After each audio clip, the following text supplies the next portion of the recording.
welcome to the AwardsWatch podcast. I'm Tyler Doster, the TV editor. This is episode 351, and we're going to be talking about the Emmy predictions. I'm joined here by Editor-In-Chief of AwardsWatch, Erik Anderson, Hello, everyone. and we are going to dive into some categories today. We're going to look at series categories and performance categories and talk a little bit about everything else.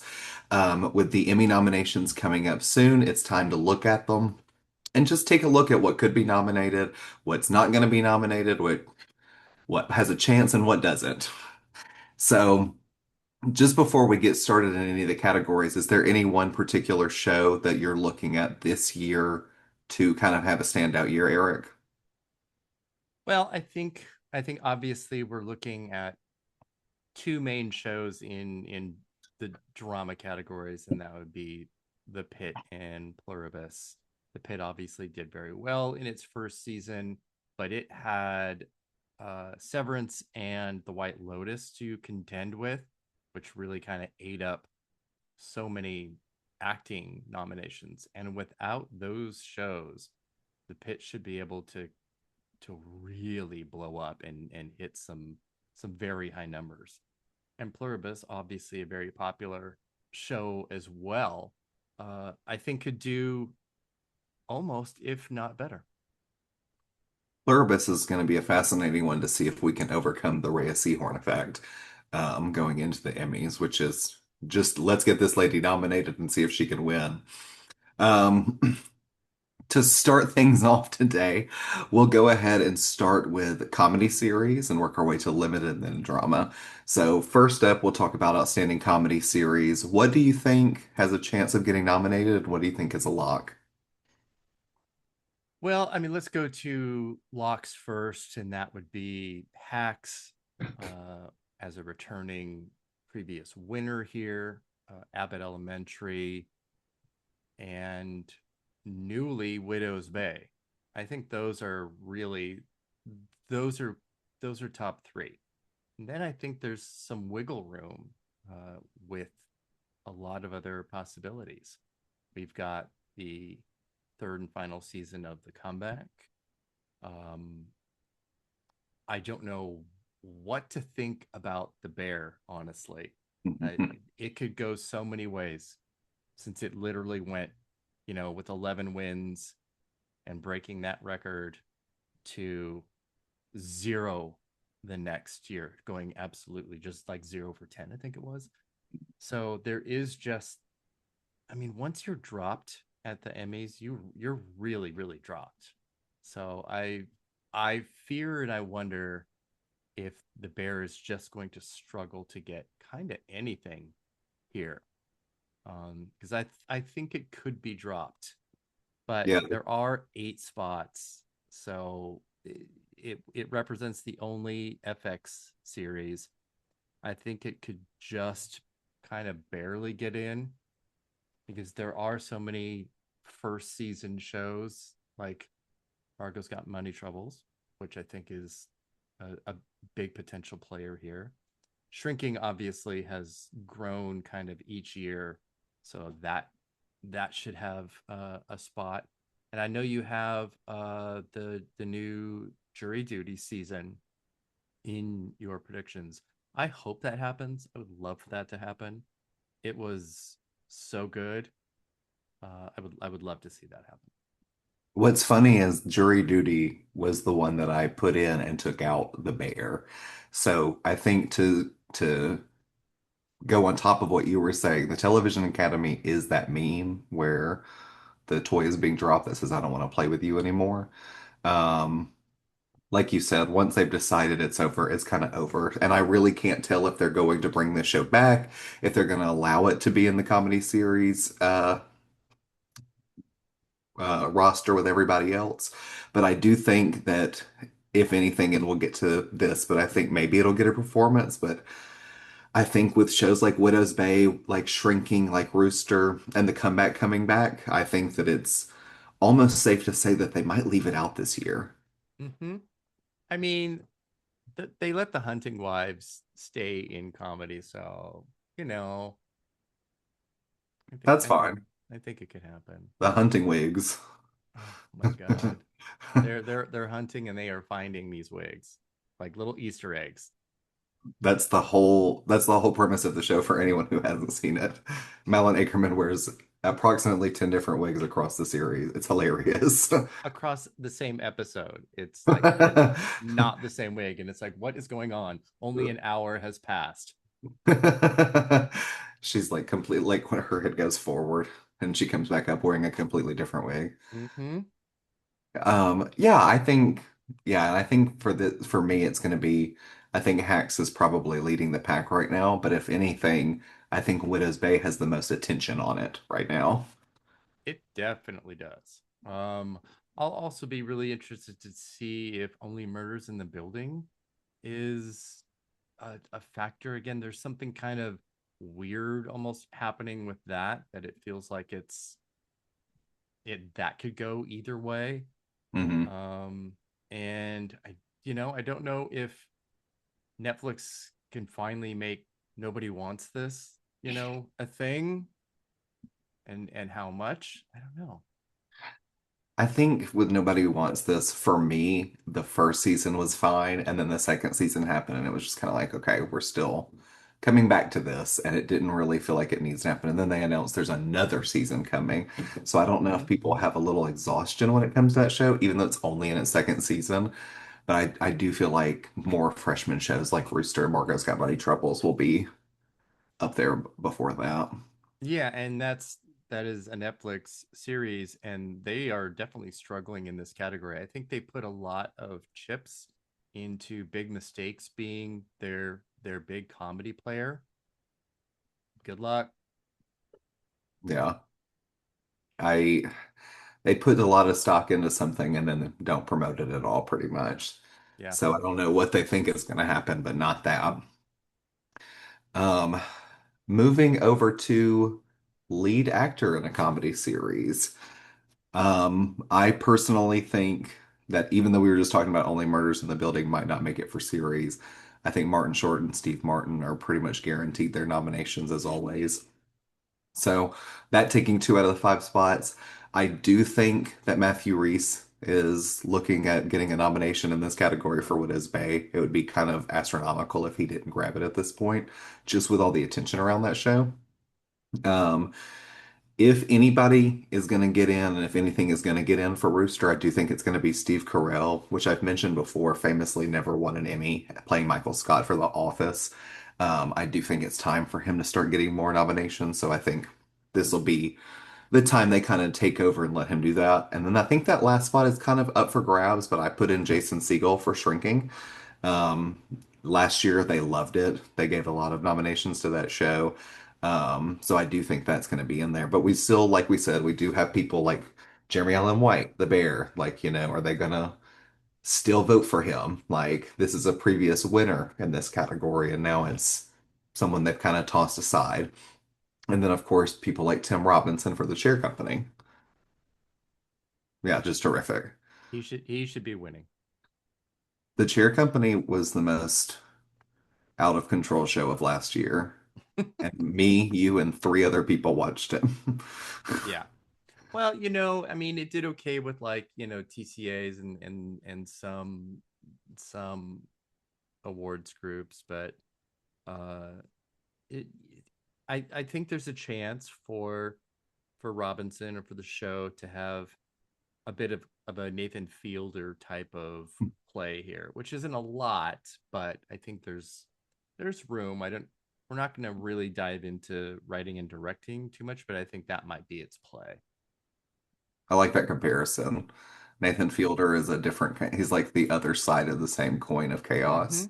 Very much. Is there anybody else things? Do you think Adam Brody has a chance to get into this category? I think he might have a better chance than Kristen Bell against like with the first season. He did a little better with precursors than she did. If that's is that right, or was it the other way around? I think he did, but she didn't. Well, I can't remember. Anyway, I I think your top five seems pretty realistic. Steve Carell, Steve Martin, Matthew Rhys, Jason Segel, and Martin Short. Um, but there's also been times where Steve Martin hasn't gotten in, where Martin Short has never missed like any, no matter what the show, he's never Perennial missed. nominee. Yeah. But this is really going to be, if this is the five and Jeremy Allen White is out. I mean, that's pretty savage. But White is either, I think, fifth or sixth here. And if I had to look at like your top five, I almost want to say Martin or Steve Carell is five. I don't know. Yeah. I think Steve Martin, unfortunately, always comes behind Martin Short, kind of like you said. So he's automatically pushed a couple back. Yeah. Poor thing. But that's really all I have to say about the men, because I think this year the comedy series lead actress is going to be the real competition. So tell me what you think is going to happen in those nominations. Well, I think we have, I mean, I want to say four locks. It's also a five slot category. All these are based on a number of submissions. And so Quinta Brunson, Gene Smart, Lisa Kudrow, like just deadlocks. I think Elle Fanning should be as well. She is a previous nominee. It's a I think it's a show that can do really well. Certainly Apple's biggest comedy push. I And agree. then, the fifth slot, I don't want to say that it feels very open because Kristen Bell does seem like the most likely, because when you look at like who's right beneath that, it is it mm, it doesn't seem quite juicy enough. Iowa Debris, I think we kind of know where that is going.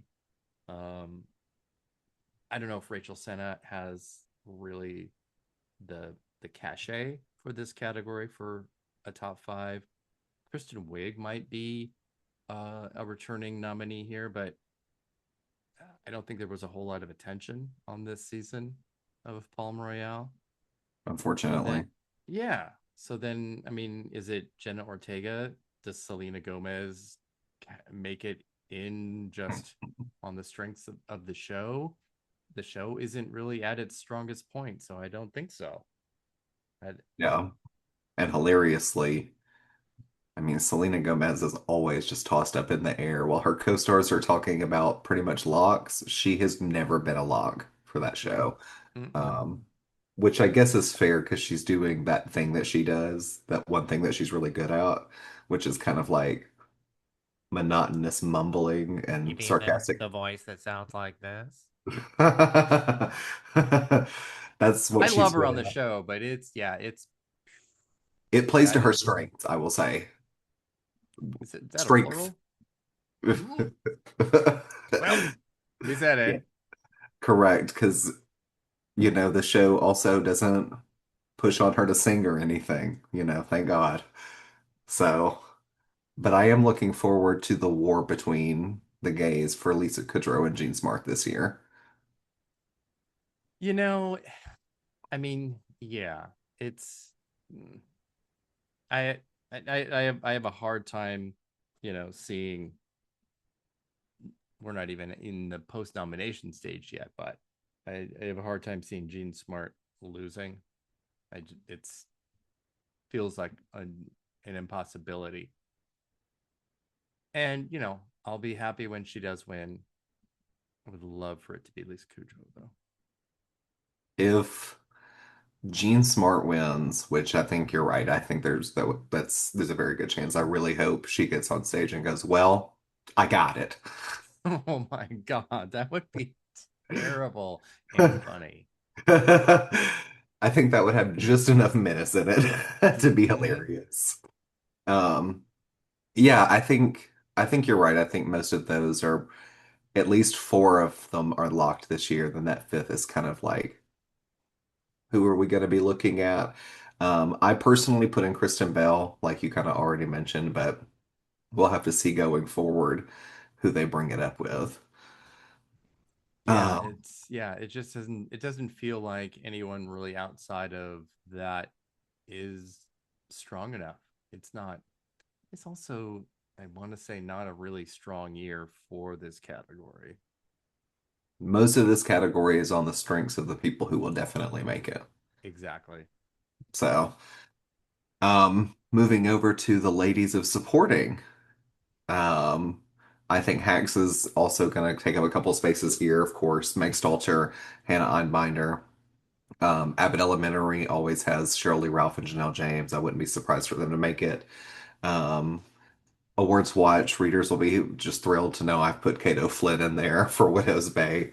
Um, so if you're listening to this, I do have her in there. It does make sense to me. Maybe I missed that last time. Michelle Pfeiffer, who's wonderful, and Margot's Got Money Troubles. And then for my last place, I did put Ashley Padilla. I think she's hilarious on Saturday Night Live, and I think that every year they kind of pick somebody from that show to really throw their weight behind. And I think it's going to be her this year because, spoiler, I don't think it's going to be Bowen Yang anymore. Um, And she so did leave mid-season, so we'll see. that's what kind of puts me at odds on him, which I guess we'll get to in a minute. But that's where I'm thinking. And then if they're really high on Widow's Bay, they could also include Dale Dickey. The only problem is I don't know who they would take out to put her in. Well, I mean, you do have Meg Salter finally making it in, and Mhm. I think there is a good argument that Hacks could probably really max out its nominations here. Um, I mean, I think Robbie Hoffman has a really good chance here as well, and should. I know you love Robbie Hoffman. I love Robbie Hoffman. Are you kidding? All three of them getting in for Hacks? I would love it. I mean, Hannah Einbinder is still winning. It doesn't really matter who else gets in here. Yeah, This literally. this this is Einbinder's second Emmy. It's like locked. But I do also have Ashley Padilla in as well. And this category used to really be run by SNL. There was that period where it was such a huge portion of these supporting nominations, and it's been pretty bleak since then. And certainly for women, if you're not named Kate McKinnon, and she's been going for a while now. Yeah. But Padilla's gotten roundtables, cover stories, features. She is the breakout of this year. And if she doesn't make it in, I'd be kind of surprised. And it just would, I think, maybe speak a little more to a a quieting on SNL as a Hmm. contender in these uh, supporting acting categories. I agree. I think we're gonna see it's gonna be if she makes it in, it'll show that they still have a little staying power. But if she doesn't make it in and no one in supporting actor makes it in, I think, like you said, I think that'll be a big show to everyone that it's kind of like we're a little lukewarm on that show now. Mm-hmm. I agree with the Michelle Pfeiffer too. She's probably the best part of that show, which is a really great series. Hmm. Uh, she is doing just incredible hair, nails, and teeth work in this. She is. Just absolutely incredibly funny and heartwarming work.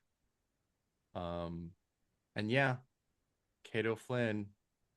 If it wasn't for Einbinder, it'd come and get your Emmy, Kato Flynn. Literally, it's kind of like Einbinder is really overshadowing everyone because it's not only Hack's last season. That just kind of gives more to a story of two of her and Jean Smart winning. So it just doesn't make sense for anyone. I I mean, I will. do wish on Einbinder was in lead where she belongs. She's a co-lead here. There should not be a separation. I think this season, if nothing else, had really had that distinction as well. Mm-hmm. Like it really made sure we understood like this is their show. Yeah. So. Yeah. And then of course I do think on the outlier is Jessica Williams for Shrinking. I think just Yeah, because that show does have the support still, I think she is someone to still speak about and see if maybe she will get in. With so many seemingly locked this year in this category, I do think that she probably won't make it. Um, but it would be interesting to see if she does. I think she will, and I mean, I think she probably has a better chance than Meg Stalter of getting in. I would put her above Stalter, honestly, but I don't know. We'll see.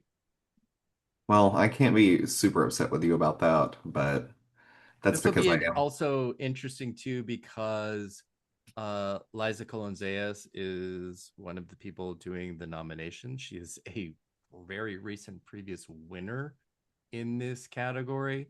Um, Having her do nominations when the bear is on its spiral down is an interesting choice. So it's, They said, well, you might not get a nomination, but what you can do is announce them.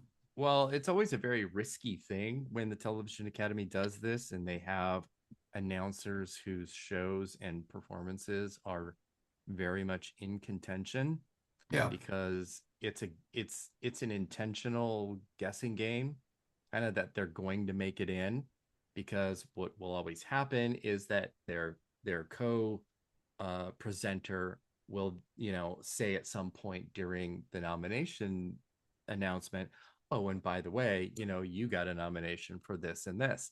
That's pretty commonplace for the TV Academy to do. There was that rather infamous a year when Eric McCormick did the nominations and like everyone from the show got in except for him, and it was, you got to tread lightly when you do that kind of thing. So I don't know. I'm not going to count her out. I think she has a pretty decent chance. But yeah, it'll be interesting nonetheless. Ugh, yeah. She, it's always seeming to me when they do this, something like this, it's like 1 or 2 years behind when they should have had them on as the announcer. So I wish they would have done this. It just doesn't, for me, like I didn't even, as someone who used to always be in my predictions, now it just seems with that show falling off, it's so crazy to me that they would ask her to do this. Yeah, the timing is just is interesting. But we're also getting Jeff Hiller is the co-announcer who just won. Very surprise win in supporting actor. A He's great win. a great win, maybe one of the best of the decade. Yeah. And he is a potential return nominee as well. So Yeah. we'll see how that shakes out. That's thrilling to me because he's just wonderful, and I would move worlds for Jeff Hiller. Yeah. Oh, speaking of big mistakes, which we mentioned earlier, Laurie Metcalf, is she going to come in here and factor at all doing her Jamie Lee Curtis impersonation? I honestly, at first, I thought maybe, but the further we get into this and the closer we get to it, and the lack of anything around big mistakes really happening, it just makes me feel like her nominations will come elsewhere. If she's going to be nominated, I don't think it's going to be for that. And I do think they really dropped the ball on that. Because Yeah. that was a, you know, Jamie Lee Curtis. That's funny. Like it's a big, loud performance, attracts a lot of attention, but they just don't, Netflix doesn't put anything behind their stuff. Like they're not as bad as like Prime Video, but they're not, it's getting pretty rough over there. Yeah. I wonder. I feel like she isn't in contention the way that she normally would be. Yeah. It feels like I was seeing stuff at first with Dan Levy at least doing Hmm. press for big mistakes, and then not too long after that, they just kind of fell into that Netflix hole of okay, well, it came out 2 weeks ago and it's kind of past now. So, Yeah. so Let me ask you this. Um, something that if you follow Emmy rules and eligibility and all that, you'll know this. But if you don't, you're a little more casual about it. Widow's Bay had 3 episodes. Its final 3 episodes of season 1 air outside of the eligibility. Hi, I can speak. Eligibility. Wow, what is wrong with me? Am I having a stroke? Like on air? Is it like a stroke? I'll let you know Anyway, if you are. exactly.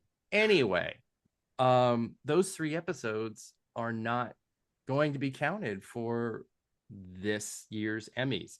They have to get folded into next season's second season, which is crazy. But where I'm kind of going with this is that Kate Callan gives such a great performance in an episode where she is heavily featured. There's really kind of just 2 people basically in this episode. Do you think that there is a chance she might be able to get in because people loved that so much, even though she'll not be able to enter that as her submission? I think that if Apple is willing to keep the momentum going on this, it is something that they can like do with her. I think if not, then no, I don't think so. But if they're willing to do, which I think this season they have put a lot of weight behind the show. So I'm interested to see, but I think that if they're willing to keep the momentum going on it, then yes, I think that she can be somebody that still has something on the spotlight on her. That's what I was really trying to say. Yeah, I think she can absolutely get in because those 3 episodes happened in June and peaked during voting. Yeah. So I think she can absolutely get in, even if people know the rules and that the episode that they would essentially be nominating her for cannot be submitted. I kind of still think that would be the case. And then there's also going to be people who are not paying attention as a voter and Yeah. think that she'll be able to get in for that penultimate episode. Apple could run a stealth campaign on her. 100% of just being like, "Mum's the word." Yep. Oops. Guess what? Mm-hmm. She's nominated, but for what episode? Mm-hmm. Because she won't So, really have much to submit, honestly. correct. So if you're looking at submissions, that is Mm-hmm. very funny because it's like I think that if they do keep it going though, if they're willing to put enough weight behind it and they have to if they can market it the right way, I think they could get her in. Well, I mean, we're talking in at the beginning of July, so the voting has already long since passed 2 weeks ago. But Mm. I think they were doing an incredible job, and I yeah, I think it can happen. I keep forgetting it's July already. That's really throwing me off. Mm-hmm. The year is passing. Pride Month came and went. Who is she? But where was she? I missed her. Um, okay, moving over to the men in supporting actor in a comedy series. Uh, Sure. I did the ladies, so I'll let you take the men, the most exciting category at the Emmys. uh, okay. Well, I mean, this is actually a good category because Paul W. Downs, I think, can maybe win.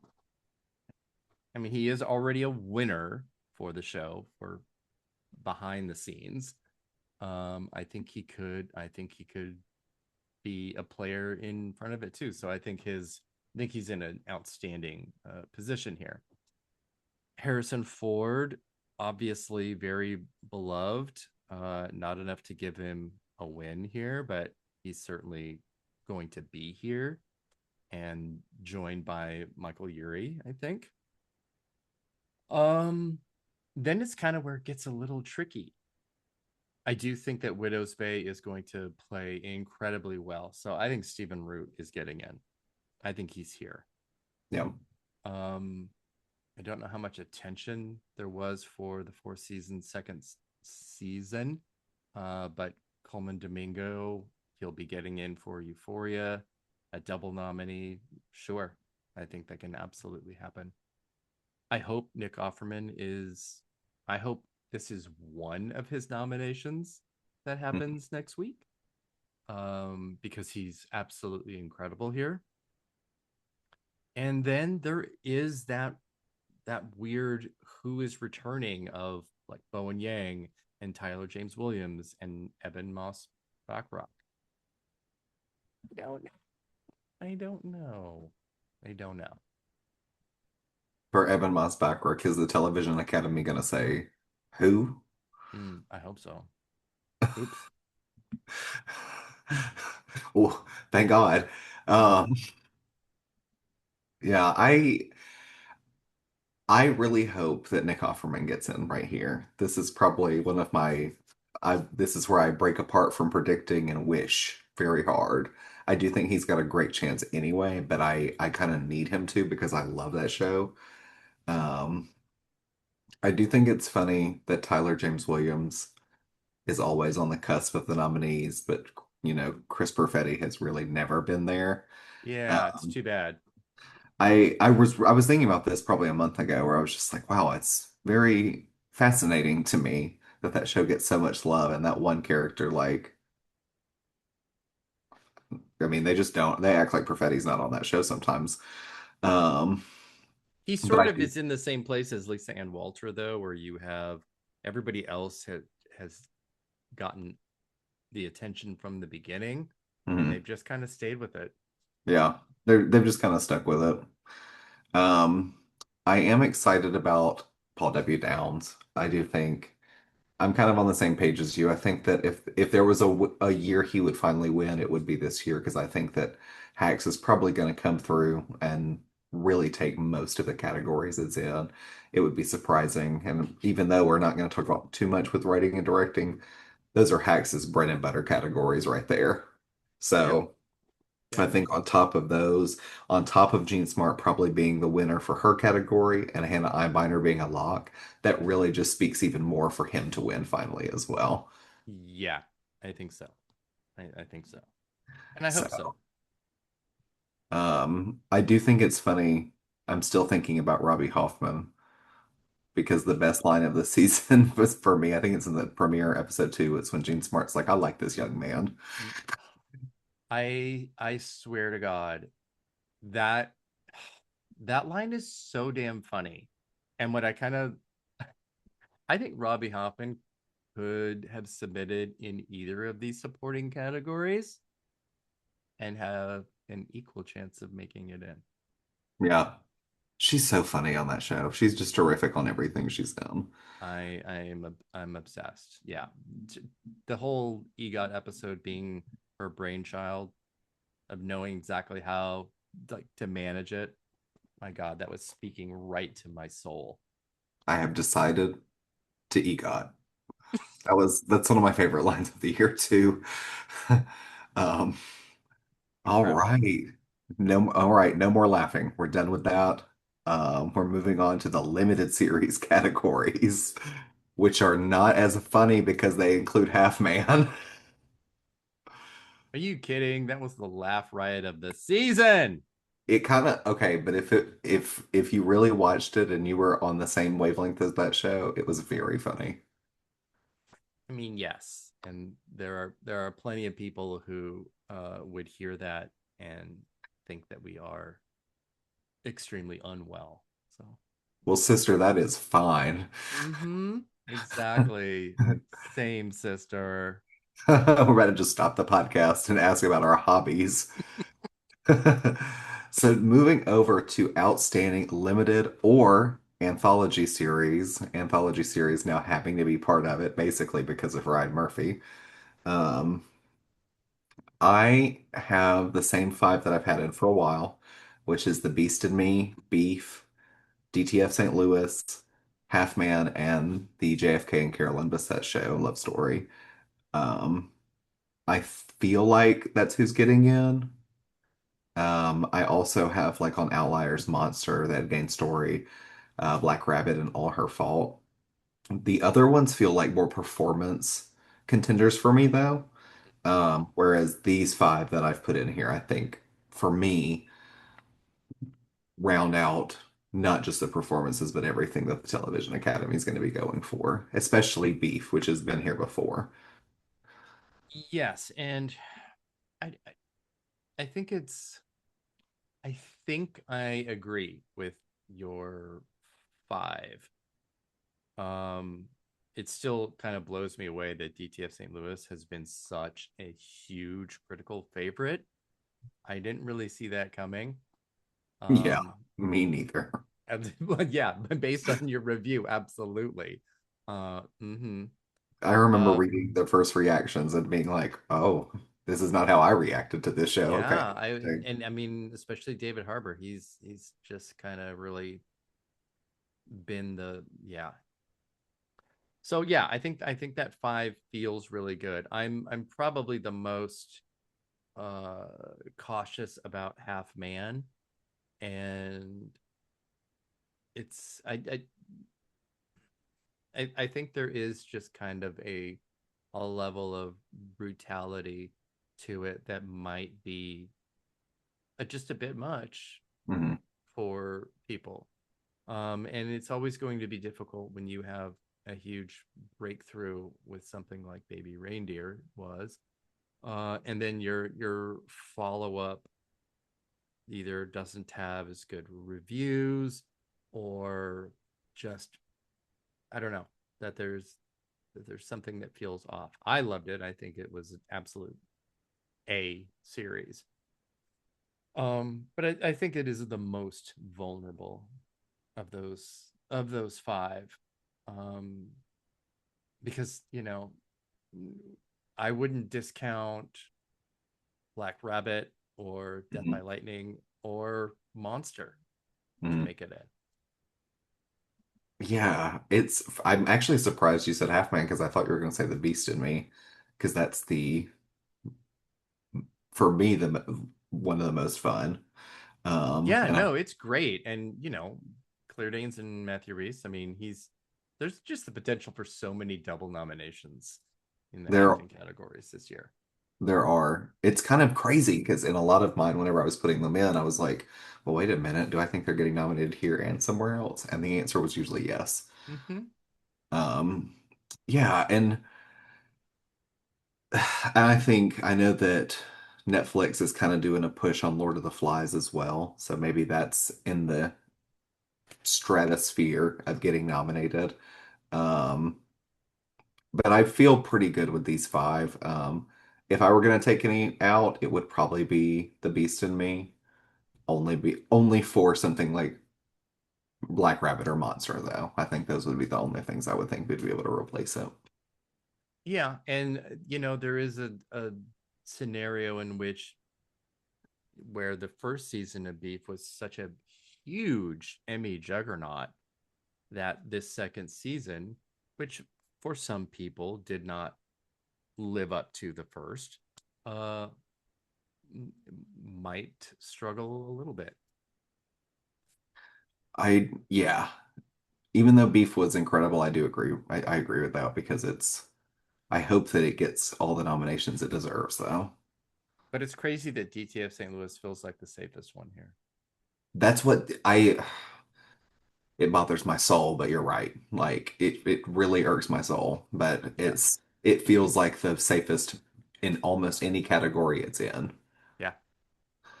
So, oh gosh, that stresses me out so badly. What are you all watching? Um, all right. Moving over to outstanding lead actor in a limited or anthology series or movie, if you watch those on This TV. is stressing me out. This category? Yeah, Oh, good. I'm gonna let you go through it then.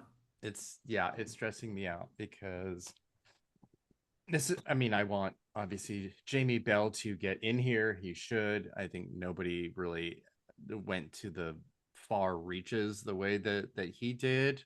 But I do think that that show is really vulnerable across the board. Mhm. Um, Jason Bateman is such an Emmy favorite. Also a potential double nominee for acting.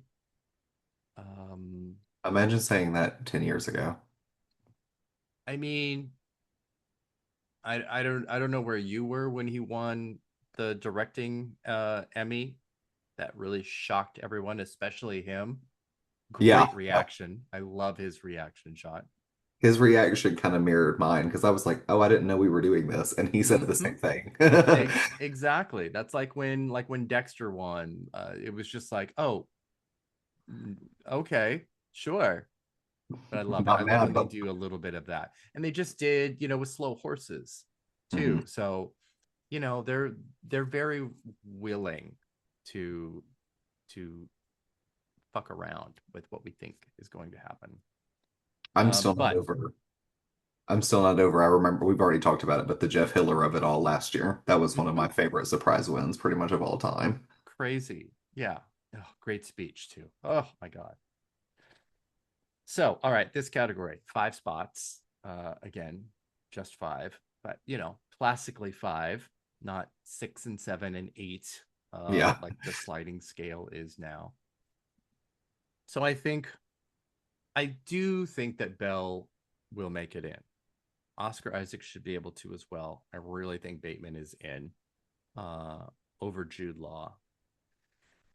And then, yeah, it gets a little fuzzy. Matthew Reese, I certainly think can and get that double nomination. But I think Paul Anthony Kelly is weirdly the the least safe here.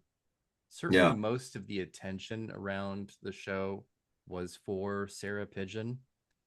Um, and I think that was largely because even though they were both so much in the media and in the eye of the camera, we kind of knew more about him Mm. and his voice and that slight like little lisp that he has.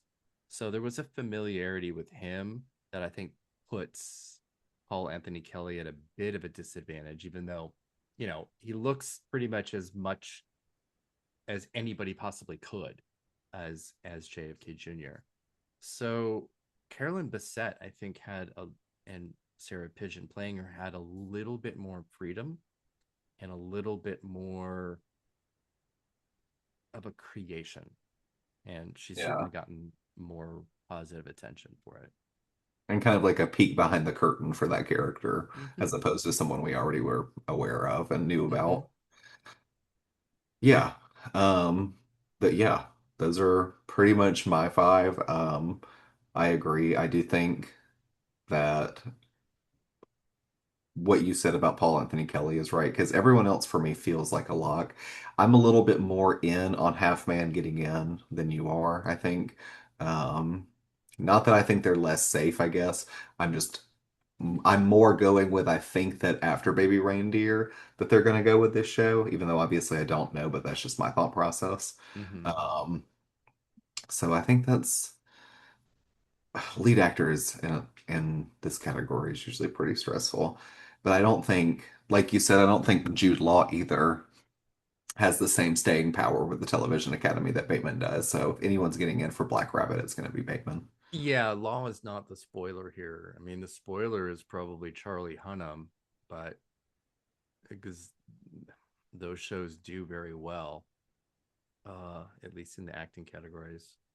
And that would be tragic if he were to come in over Bell or Kelly. I would not like that, especially But when you've got Michael Shannon and Matthew McFadyen and Riz Ahmed right there. right, yeah, and that's what I was going to say is the Death by Lightning guys are right there too. So Yep. yeah, it's those anthology series from Ryan Murphy. They are very funny to me. And that's the nice way of putting it.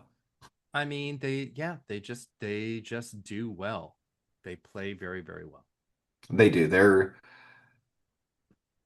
audience hits, I guess you would say. Just don't Yeah. tell him that. Don't tell him I said that. Um, moving moving over to a category that's actually cost me a lot of strife. Um, is we're going to talk about outstanding lead actress in a limited or anthology series or movie or movie. Or Um, movie. Yes. And that's a very important distinction for this one because I did finally, I took Patricia Arquette out and I put Sally Field in. Patricia Arquette, who we've discussed before, as if she's going to show up in a show, I'm immediately wondering if there's Emmy attention on it. She's someone that pretty much gets nominated. She could be reading the telephone at the Emmys next year, and they might give her an award for it if she does a little accent. Um, I think other clear contenders for this category are going to be Carrie Mulligan and Beef, Sarah Pigeon for Love Story, like we just kind of talked about. I think if Matthew Reese is going to get in for The Beast in Me, they love Claire Danes. They love Claire Danes. Everyone loves when she makes those faces. And I think the mystery fifth person for me, which is hilarious having Sally Field in there and saying this, is Sarah Snook for All Her Fault. She's a previous winner, not in this category, but in the drama.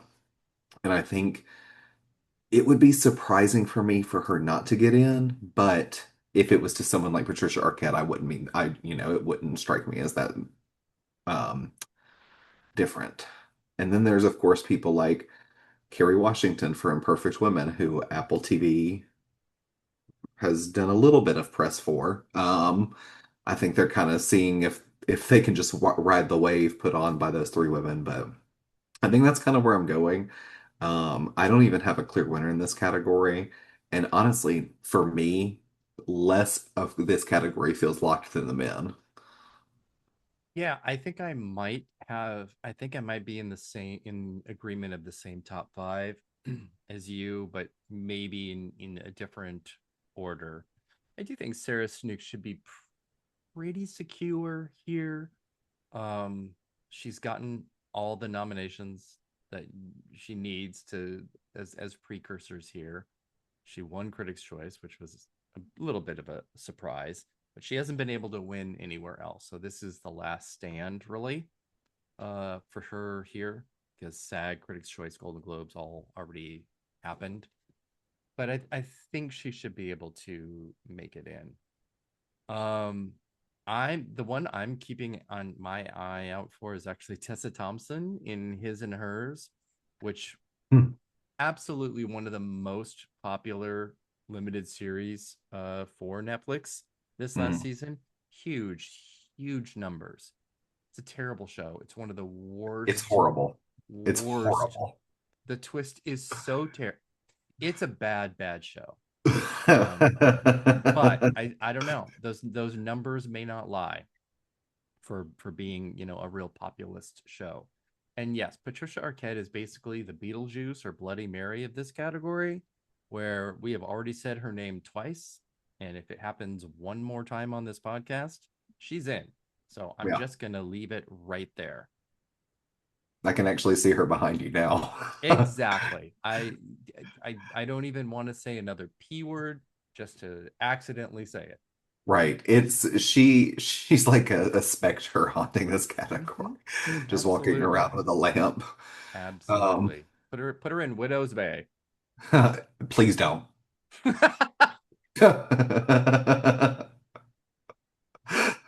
Actually, let's not. She'd be running those categories. Those comedy categories, I would be over. It would be kind of crazy, but I almost want to see it. But she has to play it exactly the same that she does in Severance. And she has to wear the same wig. Mm-hmm. Omega Tom. Let's do it. That's what I want. Cross that over.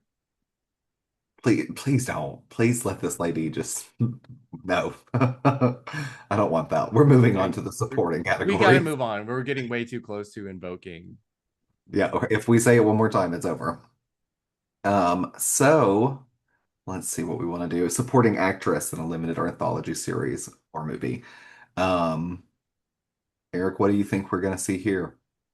I know one of them that you texted me about. There, this is kind of one that is definitely causing me stress because I think Kaylee Spaney is locked in. She is a potential winner here. Absolutely incredible work. Uh, and she has a great submission in the hospital. Um, Linda Cardellini should probably be like number two. I think they're both in. Even though you put them side by side, and it's like, can you tell these two apart? Probably not. Not the average person. They're the same. Then it gets actually from there really squishy. Um, because there are three women from Love Story in contention here. Only two of them should be making it in. They should both be making it in, and they're both being threatened by the show's worst performance. And that is very, very scary to me because Grace Gummer, one of Meryl Streep's offspring, and Constance Zimmer, a nominee for Unreal. Very good show. So good. Uh, that's who should be getting in here. Both of them should be getting in here. But then we have Naomi Watts continuing to disgrace the Kennedy family and all of its surroundings to a degree that I think should be libelous. She's really not good, but I think she is potentially an easy vote here. Yeah. I just don't want it to happen. That's a lot. That's a lot of shit talking. I was about to say, I mean, I just want you to tell me how you really feel. I don't want you to hold I'm anything always so back. reserved. So You never tell me what you really think about these people. I also think that outside of that, I hope that Dakota Fanning has a shot. yes, Um, I like her on that show, but I also think that Yoon Jung for Beef, it would be so surprising for me for her not to get into this category. But I think you're right about Kaylee Spaney could be a winner if Linda Cardellini doesn't come snatch that award out of her hand. Because once again, apparently things are happening on DTF St. Louis that I was not privy to when I was watching it. yeah, I would love if Yoon could make a name. I hope she can. She's great in it. Um, mm, I don't know. We'll see. We've got Laurie Metcalf and Leslie Manville just also peeking their heads in from that monster show.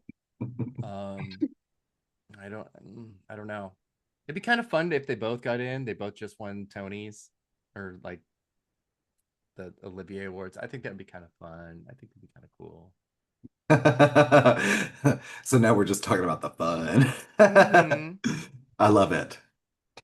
I mean, like Laurie Metcalf is good usually. I can't speak on that show because I actually have not seen it. Um, the monster show, yeah. So, but a good for her moment.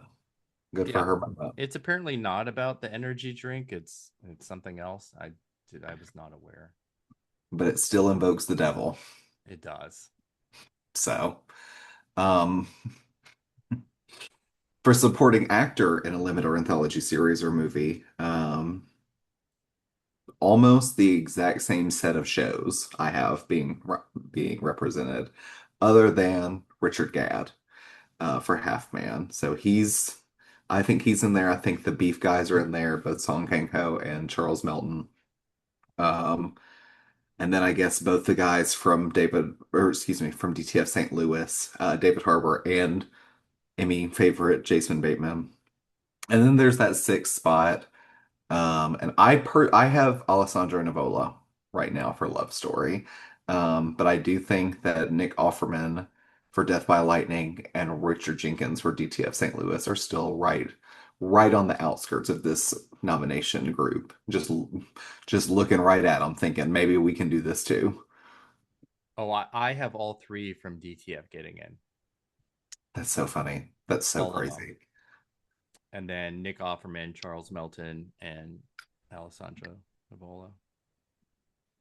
Yep. Easy enough. That's where I'm at. I don't know. Song Kang Ho would be.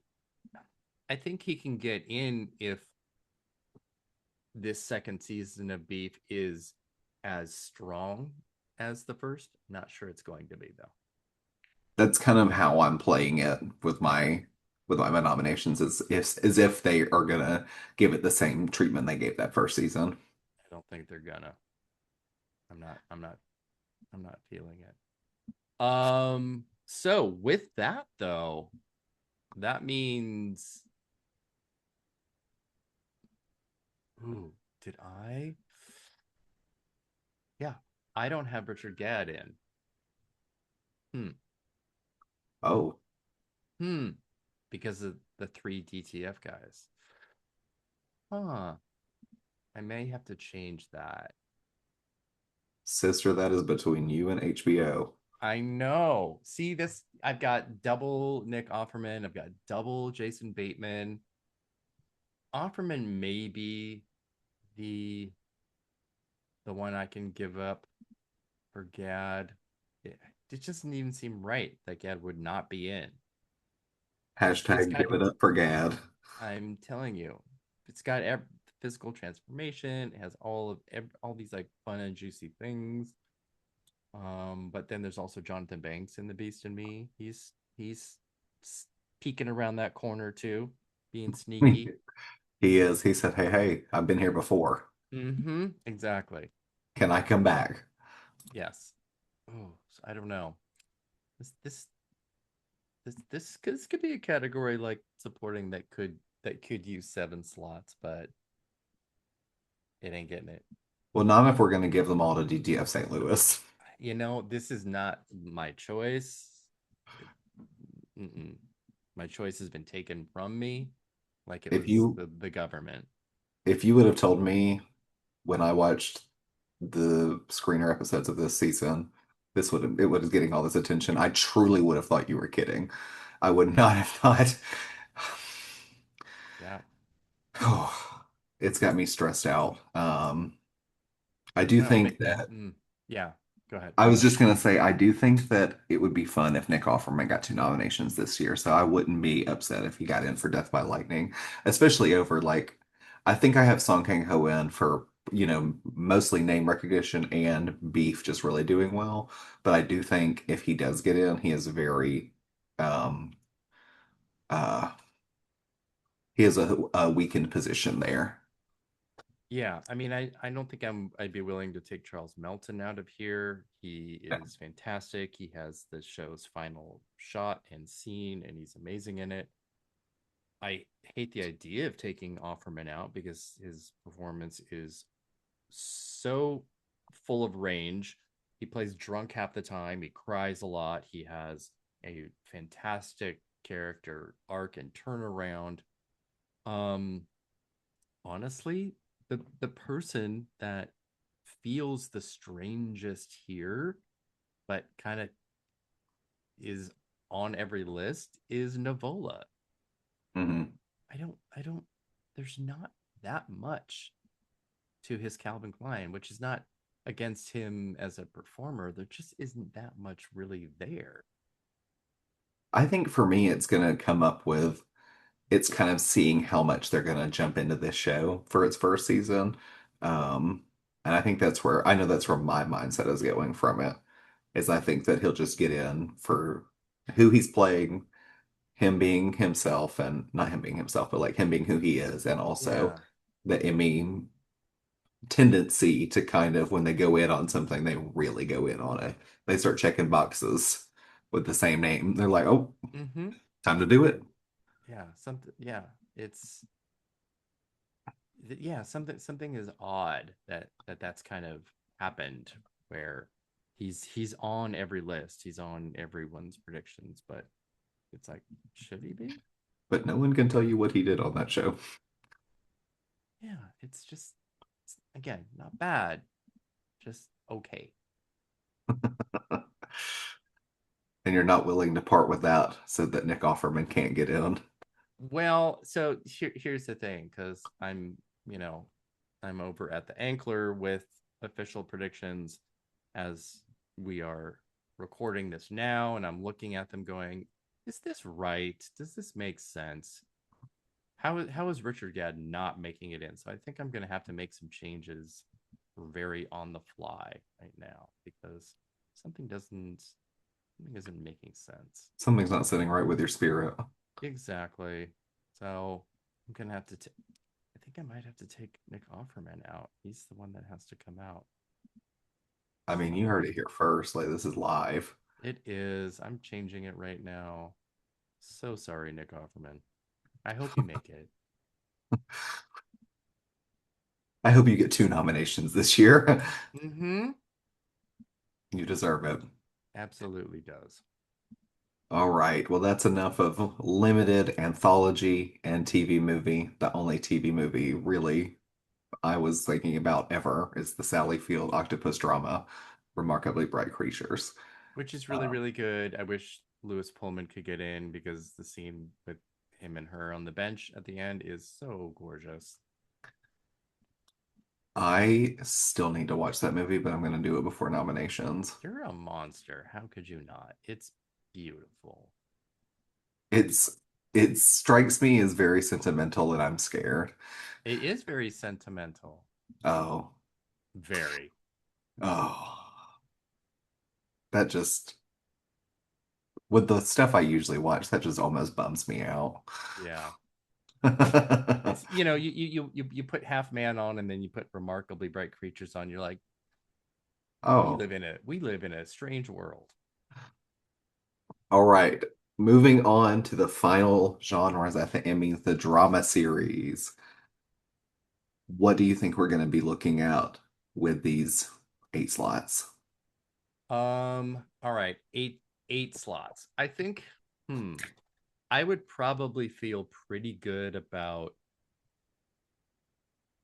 7 of these 8. And that would be the Pit, Pluribus, Slow Horses, Paradise, Task, and the Diplomat. And then well, that's like 6. Then I think those last 2, there's room. So we got more HBO with The Gilded Age and Night of the Seven Kingdoms. But the thing that's like kind of rearing its ugly head is Stranger Things. Hmm. I mean, again, a populist show, extremely, extremely populist show closing. It's made it in every time. Why would it not now? But like who will fall because of it? And it's kind of crazy that I mean, I'm looking at your predictions. Euphoria, Industry, and Stranger Things are the other contenders. All HBO. HBO could just like almost lock this category down. But Yeah. I don't as much. I mean, I don't think Euphoria really has a shot here. But God, it would be great if Industry could somehow break through finally. Yeah. But there are just so many other HBO shows that are easier calls. Yeah. And I mean, I'm riding high. My car has the industry flag on it. I would do anything for that show to make it. But it's like they have their other shows already that I think are going to be in the mix. And I don't know if the Television Academy is going to want to give 4 or 5 slots in drama series to HBO. Um, I do think, and I hope, but I do think that the Gilded Age could get in. It's like you said, I think about 6 of those are like, okay, solid. And then the Gilded Age, and I have Night of the Seven Kingdoms also in. You do. Um, So I have All 4 right. HBO series already. You do. Okay. Here's what I'm gonna do. Because again, I'm on my Ankler pundit list right now, making changes on the fly. I am going to at least yes, I think right now, as of now, these would be final. I'm not posting any other like final predictions. I'm gonna say Stranger Things does get in, and that Industry gets in as well over Mm, both Night of the Seven Kingdoms and the Gilded Age. Because chaos. That's fine. Yeah. I would I would be upset if Stranger Things got in, but it's kind of like you said, why wouldn't they? Yeah. It's that they haven't really backed off. So, Yeah. I would love if Industry got in. I think that's one of the easily best dramas we've got of this decade. And it's given us three perfect seasons and then a fourth season that goes above and beyond that. And we'll talk about the performances here in a minute with other categories, but Industry deserves to get that bump that some series get when they a few seasons in finally start getting that recognition just because of sheer quality and fanfare. I would yeah, love and that. that's always the thing that you have to be careful about because it does this season was a definitely a big season for kind of new people coming to it and getting a lot of online attention, Hmm. which doesn't necessarily translate really into anything other than, an online fan base. Yeah. So I don't know. I do think that most of the shows we've talked about are safe. Obviously, The Pit is safe, Pluribus, Slow Horses, Task, even Paradise, which I personally can't do, but I'm thrilled for all of you who can. And then The Diplomat, which is good too. So Mm-hmm. I think that's pretty much what we're going to be looking at. I just know if you're listening to this, if Industry gets nominations on what is it, July 8th, know Mm-hmm. that I'm walking around very happy. Mm-hmm. Um, We're gonna hear that hallelujah uh, from across the country. all the way from the deep south. Mm-hmm. Honey, you're gonna know it. We had a big yeehaw. Um, so moving on for lead actor in a drama series, one of my favorite categories at the Emmys. Um, I have these five. I've pretty much stuck with these five all season long, only because I personally don't see it as an extremely strong year for this category. I think Noah Wiley is staring down the barrel of win number two for the pit. It would be surprising if he didn't. But the other people I have, I think Gary Oldman's going to get back in for Slow Horses. Sterling K. Brown for Paradise. Those are two Emmy favorites. And then we have Mark Ruffalo. Um, I like him, and Task is good. And then I still have the Gilded Age getting like a good bit, so I have Morgan Spector in here as well. But there are still people like Peter Claffey, excuse me, for Night of the Seven Kingdoms. I think he gave a great performance. It's really going to come down to, for me and that show, the exhaustion maybe audiences have with that fantasy realm, since we're getting so much stuff from it now. And then there's, of course, other shows like Hijack and Landman that have strong lead male performances. Hijack is so much fun if you guys aren't watching it. That's fine. That's fine. I Not for like it. me. It's so stupid. Mm-hmm. It is that. Eric's like, yeah, and the people who watch it are too. He just doesn't want to say No, no, it. absolutely not. I He watch means dumb me. shit. No, absolutely not. So that's kind of who I'm thinking for lead actor in a drama series. Once again, though, I think this is kind of a runaway category for Wiley. I can't see anyone else jumping up, especially with how season two progressed of the pit and Oh put him yeah. forward again. So it only makes sense to me, even though apparently online some of the fans can't really figure out what happened. And Again, the difference between, online discourse and existence and, the real world is there's a chasm there. it's Um, hilarious. I think this has four locks. I think Wiley and Oldman and Ruffalo and Brown are locks. It's that fifth slot that I think is extremely open, very, very open. Um, Definitely Claffey is in that. Um, Paramount Plus has been trying to get Billy Bob Thornton in for what feels like 10 years, even though I think the show's been on for like 2 or 3, but they are trying hard. But I think John Hamm is going to be the receiver here. Oh, for your friends and neighbors? Mm-hmm. Oh, interesting. Yeah. I That would make sense, and especially as a previous winner in this category. Yeah. Okay, interesting. I hadn't really even thought about him for that show, but because I kind of forgot it came on. Well, I mean, it's you're kind of your reasoning makes perfect sense because you have Night of the Seven Kingdoms, you have Gilded Age in. So we've seen Emmy voters get very stuck in kind of just a handful of shows being like all they've watched, all they see, uh, outside of a few stray nominations. So Mhm. I all of those make sense. Walton Goggins potentially, sure. Yeah, they would really have to push for that. But that, I mean, yeah. Yeah. So, what are you thinking for lead actress in a drama series then? Okay. This feels, I don't want to say easier, but no, it feels kind of the same. I feel like there are four locks, and then the fifth is where we have that opening.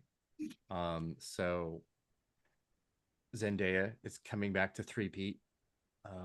Ray Seahorn is hoping she can win, and her lesbian fan base is obviously rooting for that to happen too. It would mean so much to that group. Carrie Russell, she will be here. She needs to win. I need her and Matthew Reese to win on the same night. Like Oh, I wouldn't that be needed like terrific? oxygen. And then Carrie Coon. I think that's happening too. So then we have who's number five. I can say I feel like Kathy Bates was a one and done. I don't think that's happening again. I agree. Um, she was the sole nomination for the show last year, and that was only on the strength of her television return. There is no impetus this year to repeat that at all. So that kind of that opens the door for um, Chase Infinity, uh, who got very close to an Oscar nomination earlier this year, to be able to get in here for The Testaments. Depends on how much the Television Academy is kind of over the Handmaid's Tale universe. Yeah.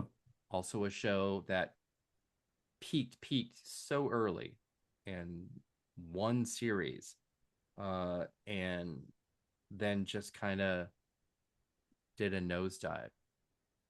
And it was also one of the shows that forced the TV Academy to do the little weaving and bobbing it did about hanging episodes, and they've Mhm. gone back and forth on that, and it was one of the main reasons for it. Um, and then speaking of Paramount Plus again, we have Michelle Pfeiffer for the Madison. Yeah, it's that fifth spot, I think. And then we have, if they really decide to go for industry, the Mayala. Mm-hmm. So that fifth, I definitely agree with you. I think Kathy Bates, that was a one and done. They brought her in, said, "Here's your nomination. If you don't win, you're not coming back next year." Yeah. Um, and everyone else seems right. Especially Zendaya's coming back for this category one more time. So I don't know. It seemed this one feels easier to me than lead actor in a drama series. I definitely have, like his and her nominations for the Gilded Age with Carrie Coon and Morgan Spector both in. Yeah. Um, but I think that Michelle Pfeiffer is going to get that fifth spot for the Madison. And maybe she'll be also a double nominee at this ceremony, which Exactly. we have mentioned so many times. I think this could be this year, even when I was going through my predictions, could be the biggest year for double nominees in a while. Yes, there is the potential for so many. Um, and then, somebody like Jennifer Aniston is lurking around here. If anybody watched, the morning show, I mean, did that is a show that also weirdly does extremely well with industry nominations. Very well. Billy Yeah, Crudup is a two-time winner for it. it's crazy to me, but they love this show. They love the morning show. Yeah, They I think in my official predictions I have Aniston in fifth, so it's sort of like here are five nominees and one sneak. oh yeah. Yeah. Ooh, gosh. That the thought of her getting back into this category for that show specifically really cranks my stress level up. I mean, I Um, think that fifth spot is between Pfeiffer, Infinity, and Aniston. I think those are really the only real contenders here. yeah. Um, yeah, I think that's all we need to say about that because we can move on to the supporting categories where the pit is going to take over most. So looking at supporting actress, I actually have four ladies from the pit. I have Issa Briones, Taylor Dearden, Catherine Lanassa, and Sapita Mawafi. Um, and I think that those four are like kind of locked in. It would be surprising to me if none of those people get in. And then the other four are kind of like a mismatch of or excuse me, the other three are kind of Three, like I a was gonna say, mismatch. yeah, there's seven spots here. Yeah, the other three, I can't count. The other three are kind of a mismatch of other people who have either been nominated before or Carolina Wydra for Pluribus. I think that Julia Nicholson is going to get in for Paradise, and I think that Allison Janney is also going to get in for The Diplomat. I think that if I were to say one thing should happen at the Emmys, no matter what, I think it would be that Marissa Abela gets in this category.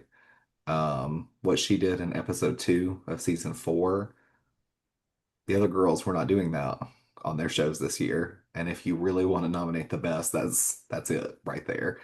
But I do think that Pitt is going to hold a lot of space in this category, more than Yeah, I 50%. mean, I can just put a ditto to all that because I have the exact same seven, and Abella is that outsider that should be in here and would have a killer submission.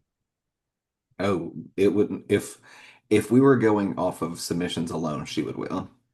I mean, she should be in lead, but Yeah, well, so yeah, that's and then of course the Millie Bobby Brown of it all. let's not She's even go there. That's no, Will she no, make it for Stranger Things' final season no, no, no, and no, give Eric a heart attack? no, that's not happening. No, no. So no. That was a no. Why do I sound like Michael Jackson in his deposition? No, no, no, no.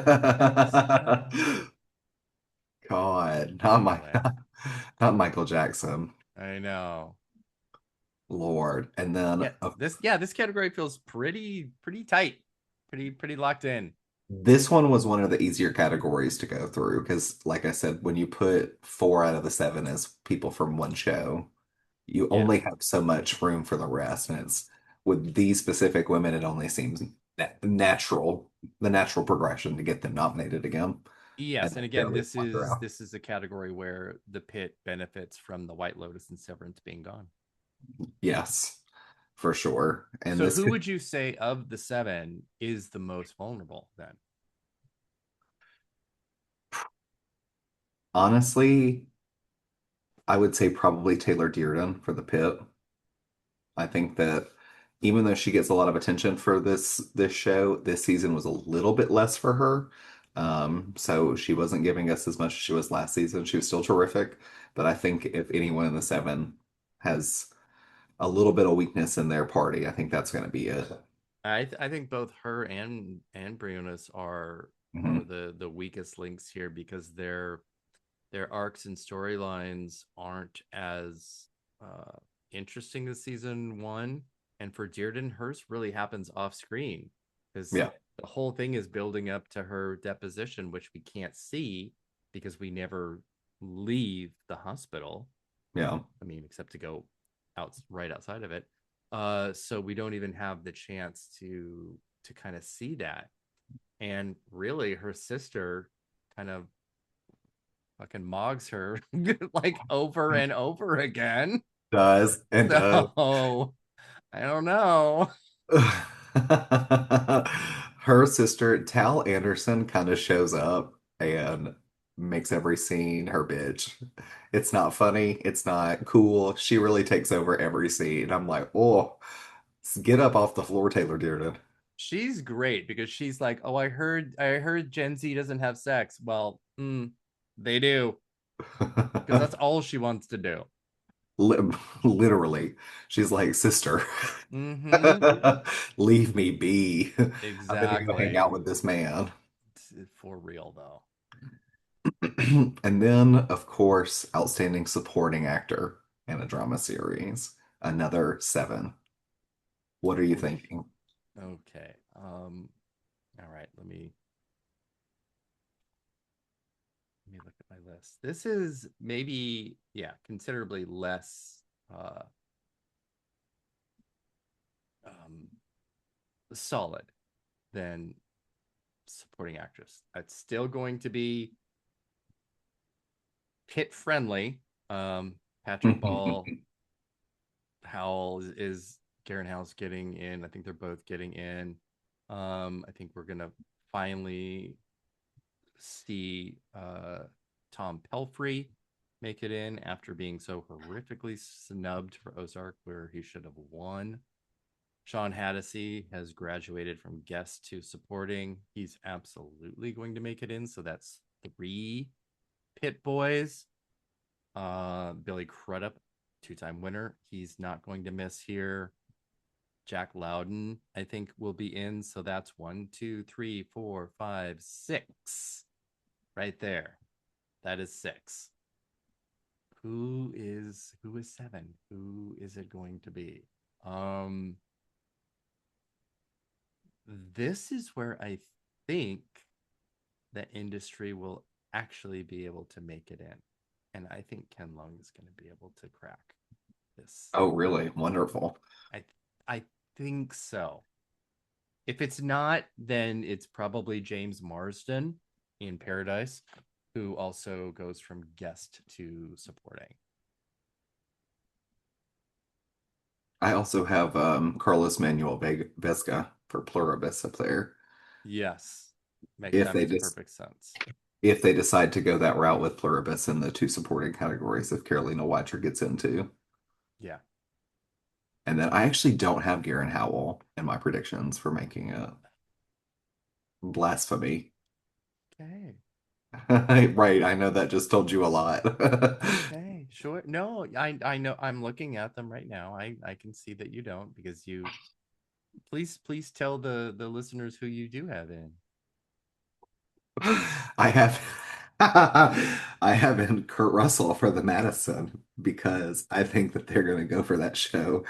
And on July 8th, we're all going to find out together. Mhm. So mark your calendars. Exactly. Yeah.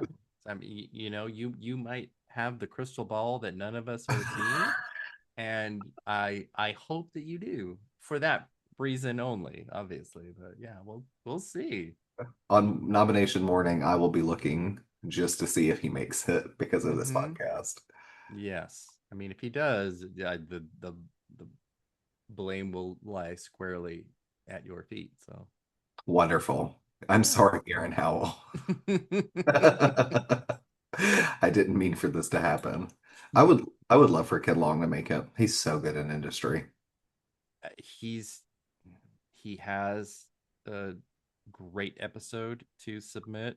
I mean, I think Kit Harrington also has a really good possibility here. But Um, again, this is just if suddenly these voters have watched the show. yeah. It's these. That's why I only have Ken Lung in here. I think he got a decent amount of attention for his departure. Yeah. He was great. He was terrific in that season. And Yeah, I do hope that industry starts being on more people's radar as they're gearing towards that final season. be great. So Before we let the listeners go today, I thought we could jump into writing and directing for just a quick minute, and we don't have to get too specific. I do have a question for you. Do you think anything can beat Hacks in comedy directing and writing? Absolutely not. I don't. This is different than what we like saw in drama series last year, where the Pit lost both of these to Andor and Slow Horses, just really kind of out of nowhere. Yep. And then Slow Horses, won writing just a few years ago. But here in comedy, I don't see.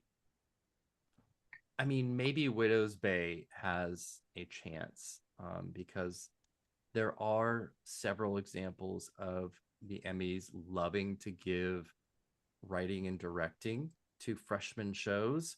Mhm. It really happens quite a bit in both categories, but I feel like that's a little in here. It feels like a thing of the past.